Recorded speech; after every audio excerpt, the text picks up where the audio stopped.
আদর্শ সদর এবং কোতোয়ালি সহ আমি পর্যবেক্ষণ করে যা দেখলাম ভোট কেন্দ্র সবগুলি সুস্থ এবং এটা আমার মনে হচ্ছে তত্ত্বাবধায়ক সরকারের গর্ব, মানুষ মন খুলে ভোট দিতে পারছে, কোনো জায়গায় কোনো অপ্রীতিকর ঘটনা ঘটে নাই। আমি অনেকগুলো পরিদর্শন করে দেখছি, এই জন্য আমি গর্বিত।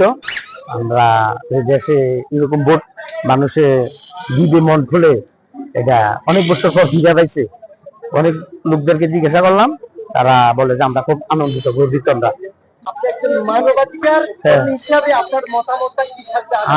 আমার মতামত এইভাবে ইলেকশন হইলে আমরা আনন্দিত, বা মানুষের ভিতরে মানুষের ভ্রাতৃত্ব বন্ধন বা যে একটা ফ্রি ভাবে মানুষ কথা বলতে পারতেছে, যে ইলেকশনে ভোট দিতে পারছে, যা অতীতে পারে নাই এখন পারছে, এই জন্য আনন্দিত মানুষ।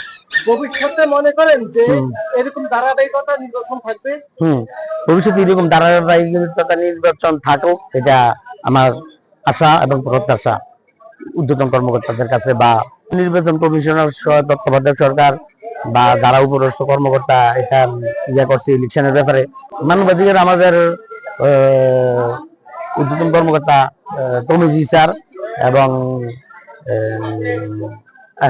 মিলন আমার স্যার, ঊর্ধ্বতন কর্মকর্তা প্রত্যেকেরই আমার সালাম। আমি এখানে ভোট কেন্দ্রে পরিদর্শন করার সুযোগ করে দেওয়ার জন্য, বা আমি জনগণকে যা সত্যিকার রিপোর্টটা দেওয়ার জন্য।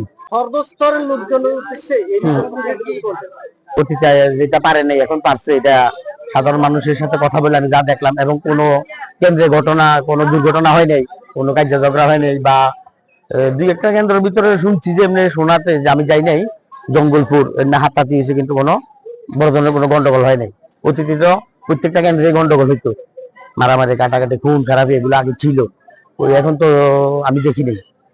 জনগণকে জিজ্ঞাসা করলাম যে না, কোনো ইয়া হয়নি, গন্ডগোল হয়নি।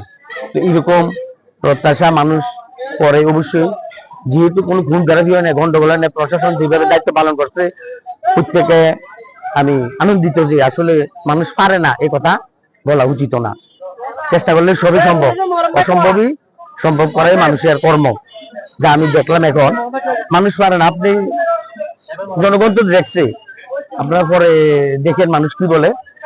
কোনো দুর্ঘটনা হয় নাই, কোনো মারামারি কাটাকাটি হয় নাই, মানুষের প্রাণ জান দিতে হয় নাই, তার চেয়ে আনন্দিত আর কি হইতে পারে।